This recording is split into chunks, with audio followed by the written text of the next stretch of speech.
back to another episode of Card Talk, a podcast where we spend just a little bit of time talking about cards from Lord of the Rings card game. I'm your host, Dave Walsh. And I'm Grant Thompson, just along for the ride. And I'm Ted Bannock, and I love talking about cards.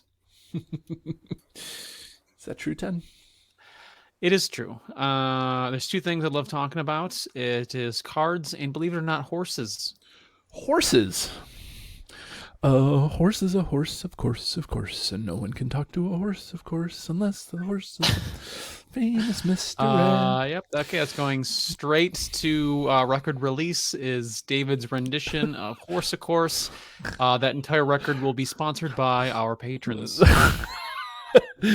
And just so everybody knows, I will be starting a playlist. I've actually started it, so maybe the Mr. Ed theme song will make the playlist. So, but nonetheless, we do thank all the patrons that give just a little bit every month to help us keep the lights on the show and help keep the community engaged and help give away and do all sorts of crazy things. So we got some big news coming up in July, I think. So keep your Card Talk ears out for that. And that's going to be a ton of fun. I can't wait till that hits. But more on that probably on our Facebook page. And if you're a patron, you'll get first access to knowing what's going on there. But nonetheless, I would love to give a shout out to all the patrons that help us keep the lights on here. There are 42 as the recording of this show is happening, and let's see, we will name them. Let me switch up the names. Past two, I've done it in one way. Let's go alphabetical by name. It may be reverse alphabetical by name that they reported. Okay, so reverse alphabetical by the name that they patronized our show. Okay, ready? It's Bardane, Valentin, Tony, Shane, Sean, Scott, Russ, Robert. Three Roberts. I won't be able to do it in one because of Robert. Reagan, Rachel, Phil, Peter, Niall, Dominic, Moritz, Mike, Micah, Matt, Lou, Kyle, Katie, Justin, Joshua, Joseph, Joe, Jason, James, Grant. Yes, that Grant right over there. Eric, Edmund, Duran's father, David, Daniel, Chris, Carl, Brandon, Anders, Alex, and that's it. So it's pretty cool. Thank you to everybody. And you know what? I mean, I don't know what. Grant, tell us what card we're doing so I don't have to know what. Well, we've got some runes to decipher tonight. Okay. Do they come from a particular dwarf? Yes, they are Daeron's runes. The zero-cost event from Foundations of Stone, which has action, draw 2 cards, and discard 1 card from your hand. Okay, so, I mean, one of the holdovers from Superlative February was I think that it was important that the community found that it was important to have card draw on their deck. So this falls under the umbrella of card draw. And card draw is important to keep your engine, to get your engine going in a deck. So you know, if you don't have the card that you get, you can mulligan. If you don't get it the second time, now you have to draw into it, and so you need ways to draw into those things that are going to help you. And so Ted, actually, no, I'm going to ask Grant to go first because I think I'm going to argue with Ted a little bit. We were talking off air, so I have a feeling that this is going to be a little bit of an argument. But anyways, Grant, why don't you go first and talk about Daeron's runes? Daeron's runes was a staple from basically Foundations of Stone coming out. It was in pretty much 90% of my decks. Card draw is amazing. And the fact that you get draw 2 and then you can discard a card that isn't being used, whether that be an Elven Light or a spare Steward of Gondor if you've already got one on the board. Any sort of duplication, it's hand management. and it is probably one of the better sources of card draw. It's free. You get a draw too. The only thing that I think comes close is probably Deep Knowledge, where you have to then pay. Everybody pays 2 threat, but then everybody gets to draw 2 cards. Okay. Ted, what's your opinion of this card? It's great, and it should go in every single deck that has at least one more hero. Really, you feel that strongly about it, huh? Yeah. Okay. I'm gonna disagree slightly with both of you, I guess, then. So I'm going to suggest that this card, I don't want to say suffers, because it's a wonderful card, right? You get to draw 2, it's free, so you just draw 2, and then you get to discard. It's a great way to cycle out your uniques. It's a great, like, there's got to be one card in your hand that's not going to be useful. Maybe it's a 5-cost something at the very beginning of the game. You're never going to get to play it. Whatever. But I think that this card suffers from how important it was from the early game, and since then, people just love Daeron's runes because it was so pivotal early on in the game. I think when you look at the development of the game, Daeron's runes came out, Foundations of Stone? Is that what we said? Mm-hmm. Yeah. Right. So Foundations of Stone was early on in the game. So if you think about what card draw cards there were early in the game, there was Barivore, which is great card draw. Valiant Sacrifice, which is reasonable card draw, although playing to lose an ally is not, but you're going to lose allies, so that's reasonable card draw. You've got Gleowine and Lorien's Wealth and Gandalf, so you have card draw kind of spattered around, and then Daeron's Runes comes out. You have other card draw effects too, I guess, that were around. Ancient Matham, I would suggest, is up there with in terms of card draw. 3 to when you explore a location, I think is good. Even Bilbo gets an extra card draw around.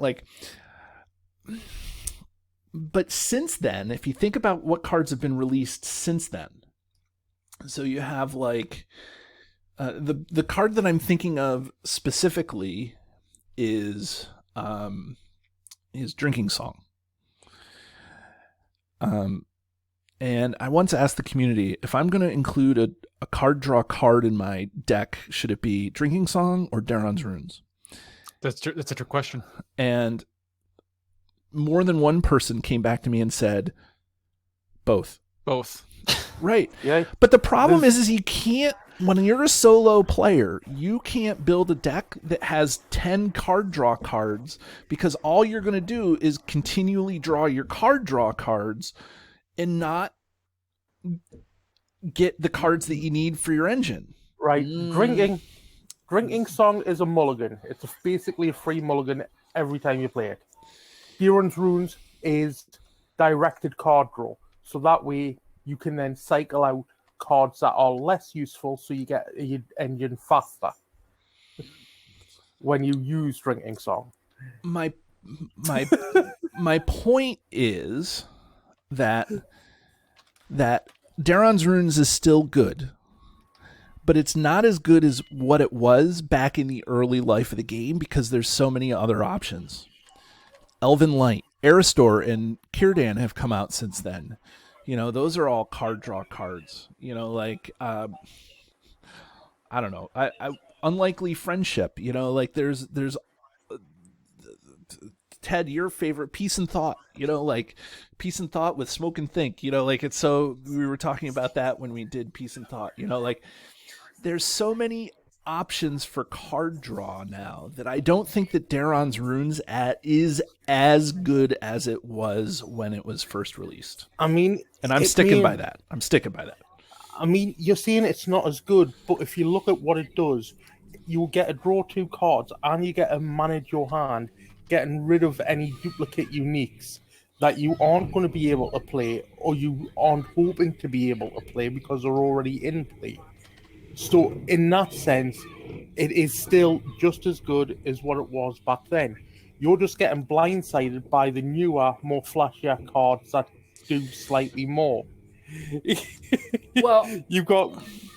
I don't think I'm getting blindsided by him. I guess what I'm saying is I wasn't around at the early part of the game, so because I wasn't around, like Ted, Mister, I love Daeron's Runes and included always in every lore deck you ever play. Like he was around in the early part of the card game, so he understood how important it was when the first 2 cycles were released. And I'm not saying that it's not that important to those 2 cycles. What I'm saying is now that the card pool has matured, I think that there's options that rival its use, and you don't need to include Daeron's Runes in your deck like every deck that you ever built. It's not the test of will for lore. It's not the lore test of will that you're going to include all the time. There's lots of options, and there could be even better options for drawing cards than Daeron's Runes. Well, I'm purposely picking a fight with Ted, and Grant's the one that's talking. This is good. Ted's like going to say, "No, you're wrong, Dave. Sorry."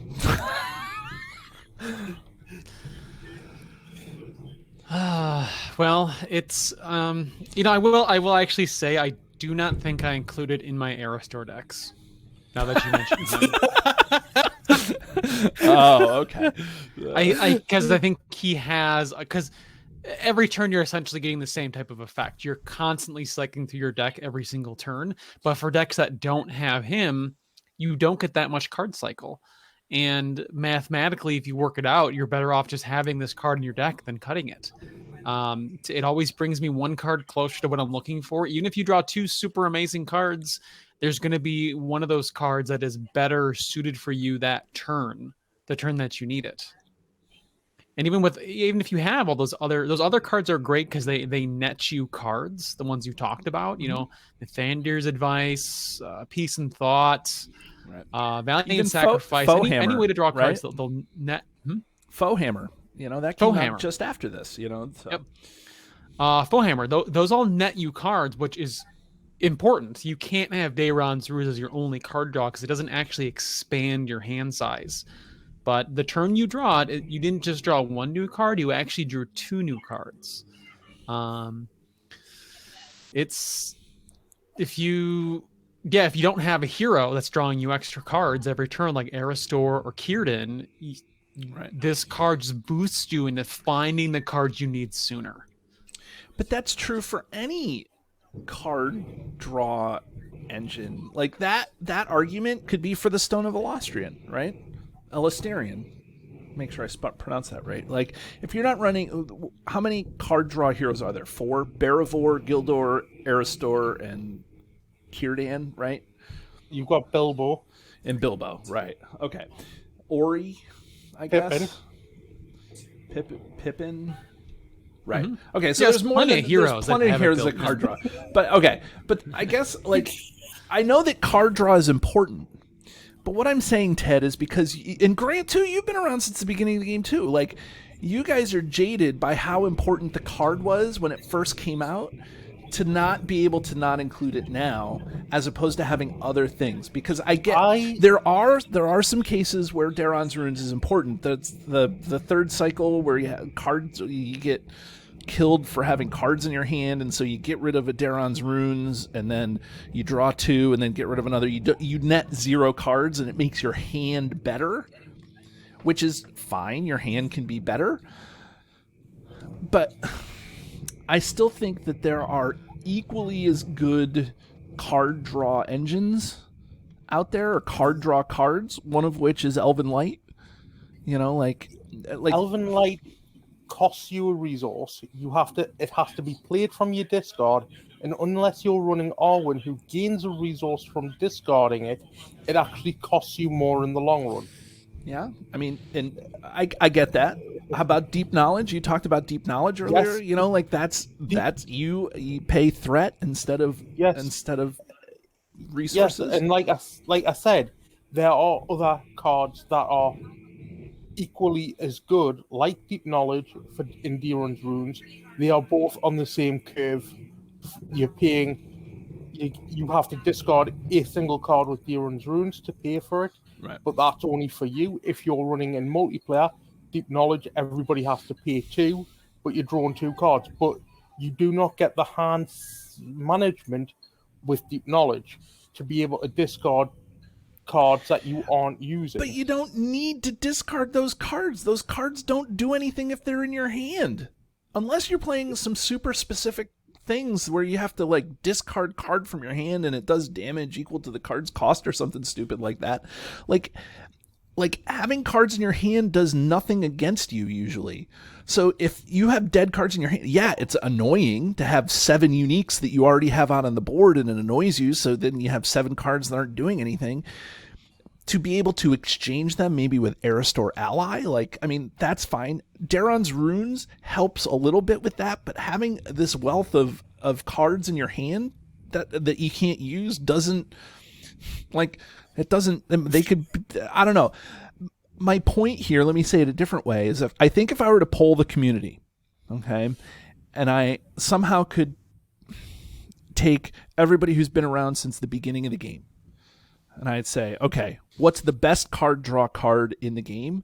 People would say Daeron's Runes. It would be a tie for Daeron's Runes and maybe Deep Knowledge. Okay, nobody would think Gandalf because Gandalf in the beginning of the game is never used for card draw. I think then if I took everybody who were veterans of the game, and that it would just still have that reputation. If I took people who just got the game in the past 6 months, and they bought the whole thing right now, boom. And I said, and they haven't heard anything, and I said, what's the best card draw card in the game? I would get a much broader range of best card draw cards. That's what I'm saying. Again, I'm not saying that Daeron's Runes is bad. What I'm saying is that its reputation has grown to be bigger than what I think it needs to be. How's that? I'm still no Ted. You talk and some words come out, and I know that they're wrong, whatever they are. So then I just. Me personally, I don't see the problem with having, say, 2 lots of card draw. For example, having, say, 3 copies of Drinking Song, having 3 copies of Daeron's Runes, because they all do what they're meant to do, and they all get you closer to the engine you need, and they're both free. So as long as you're not paying for them, what difference it's having freebie cards? Right. I have talked to 50 card deck building purists that say that if they include Daeron's Runes, they'll go up to 53 cards because it doesn't count a deck spot. It doesn't count as a deck spot. Yeah. Which, okay, I mean, it's fine because I see it. Like, you draw the card and, like, I don't know. Yeah, even if you have no cards in your hand and you top deck this card, instead of drawing 1 card that turn, you now have the choice of 2 cards. Yeah, you got to throw the other one away, but again, you now have a choice that you didn't before. Well, unless you've got the harp from Spirit, Silver Harp. If you've got that in play, you don't actually have to discard that second card. That's true. Silver Harp would let you. You could pick the card back up and then actually net cards off this. Yeah. So that's a great combo, but not a combo I've actually used. But I usually have other things. Silver Harp is being paired with because Aristor, Círdan, Arwen.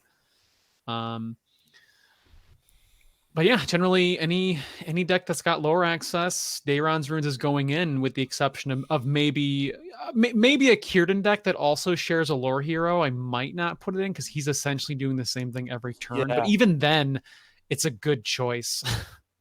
Because getting cards is always a good idea. Getting to the ones that you need, I guess, is the idea, right? Like, Daeron's Runes helps you get to them faster than, say, Unlikely Friendship, where you're only drawing 1. Yes, you're getting an extra resource with Unlikely Friendship, but with Daeron's Runes, you're getting 2. Sure, with Drinking Song, you get to shuffle your deck and get, the equal to the same number of cards. Like, there's a case where having dead cards in your hand actually does benefit you. So if you have 7 of those cards, even if you draw 3 of those cards back, you get 4 new cards that you haven't seen before. So yep. Yeah, I'm not saying Drinking Song's bad. All I'm saying is there's an argument to be made for running both. Sure. Because Drinking Song, as I said earlier, is a free mulligan whenever you want it. Right. Yeah. Galadriel's another card draw hero, and I should have remembered her right away. Yeah, I mean, and there's always conditional card draw too, but I just, and I know, like, listen, Daeron's Runes is good. I just don't think it's the be all and end all of card draw that it once was. I don't think any card draw is the be all and end all of card draw.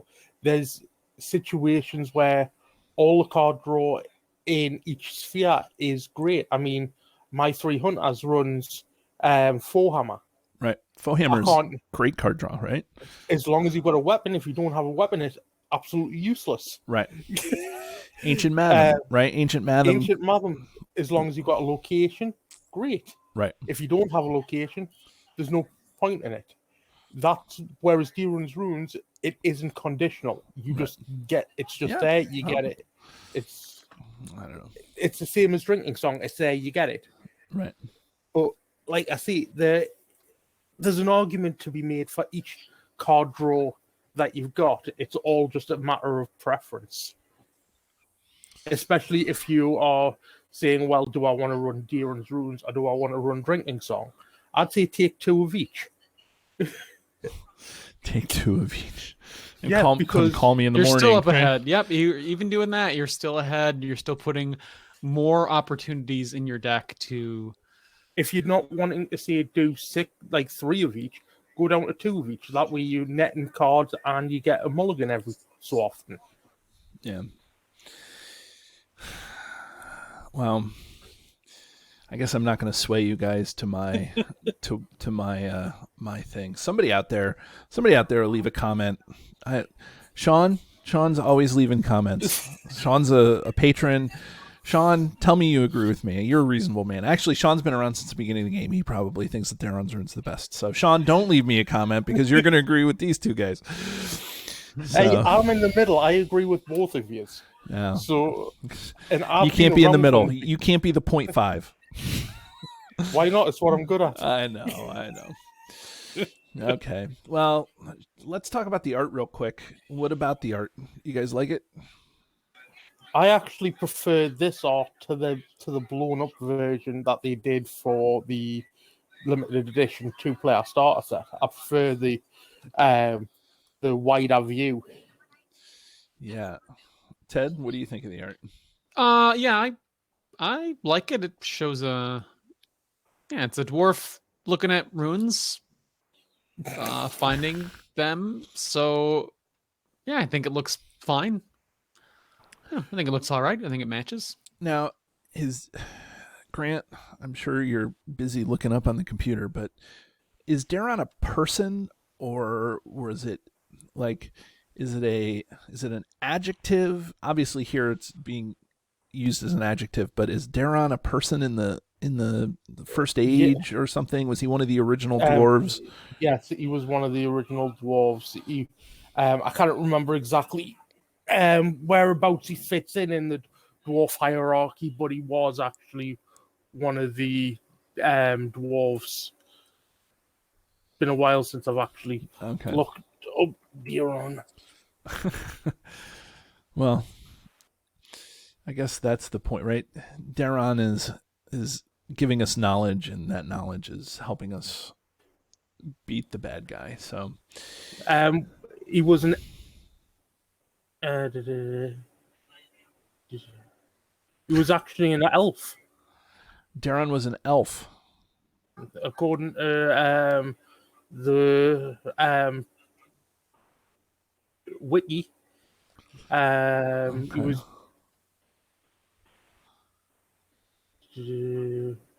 He was a brilliant lore master and the greatest musician in Middle Earth.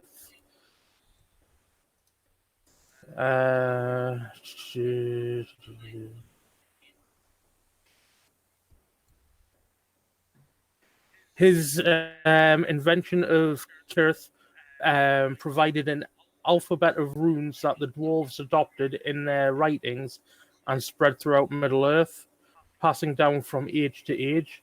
These runes would later become the script used in Moria and were known as Daeron's runes. That's cool. So Daeron is not a dwarf. I always thought Daeron was a dwarf. So I made that assumption as well. But the runes shown in the picture are like very angular and straight, and that usually indicates dwarf. But Moria, right? Like, but apparently Daeron. I just saw that Daeron loved Baron, or no, not Baron, Luthien. It was before its age. But Luthien did not love Baron, or did not love Daeron. I can't get it straight. Anyways, but okay. Well, I like the art too. I think it fits exactly what the title is, and I like that. So why don't we ring this guy? You guys ready to ring it? Absolutely. Okay. So for anybody who doesn't know or may have forgotten, we have a highly, highly, highly scientific yet arbitrary system where we ring a card on a scale from 1 to 10, where 1 ring is the one card to rule them all, or one of the best cards in the game, and 10 rings is the card that we throw back into the fiery chasm from whence it was made, or not a very good card. So Grant, what do you think? I think this is a great card, and there is always reason to put it in a deck, so I'm giving it 3 rings. 3. Okay. Yep. I'm going to agree with you. I think that there's a lot of card options, so I'm going to, and however much it sounded like I was panning this card, I think it's still a really good card. It's a really good option for card draw amongst all the options of card draw. So while I don't think it's necessarily the pinnacle or best, it's very functional in a lot of different decks because it's not conditional in any way. So I'm going to give it a 3 rings as well. Ted, tell me why I'm wrong. I'm going to give you a 2 because it's less conditional than you think. It's yeah, I mean, ideally you want something that nets cards into your hand, and this doesn't do that, but it gives you options that you just didn't have before. It lets you just dig a little bit deeper instantly when you do it. It's really great too if you're playing Hero Gandalf and it's on the top of your deck, the top card that Hero Gandalf is scrying, because then you can actually play it sort of as like a free draw during some type of action window, right, during the combat phase or something. And that's a real feel-good moment too, when you have Daeron's runes and you're playing it, and it's like, okay. Yep. So it's really, really good with Gandalf as well, on top of just being always good. So I'm gonna give it a 2. 2. See, I convinced you not to give it a 1, Ted. All my talking. I thought you were going to say a 1 from the very beginning, and now I talked you off. Well, the 1 I really, really try to it's close. Argument could be made for being a 1-tier card. Grant 1.5. Hush yourself. Could be wrong. Yeah, giving it a 2, but I'll stick with it. 2. Okay. Well, there you have it, everybody. Daeron's Runes, a card that created a little more anxiety than I thought it was going to on my end. So, everybody, have a great day, and we'll talk about more cards next week. See you later. Do you love the content? Here's what you can do to stay connected. Become a patron. The money collected through Patreon goes into keeping the lights on here at the podcast. We love our patrons, and you can join at many different levels. Visit patreon.com/cardtalk2018.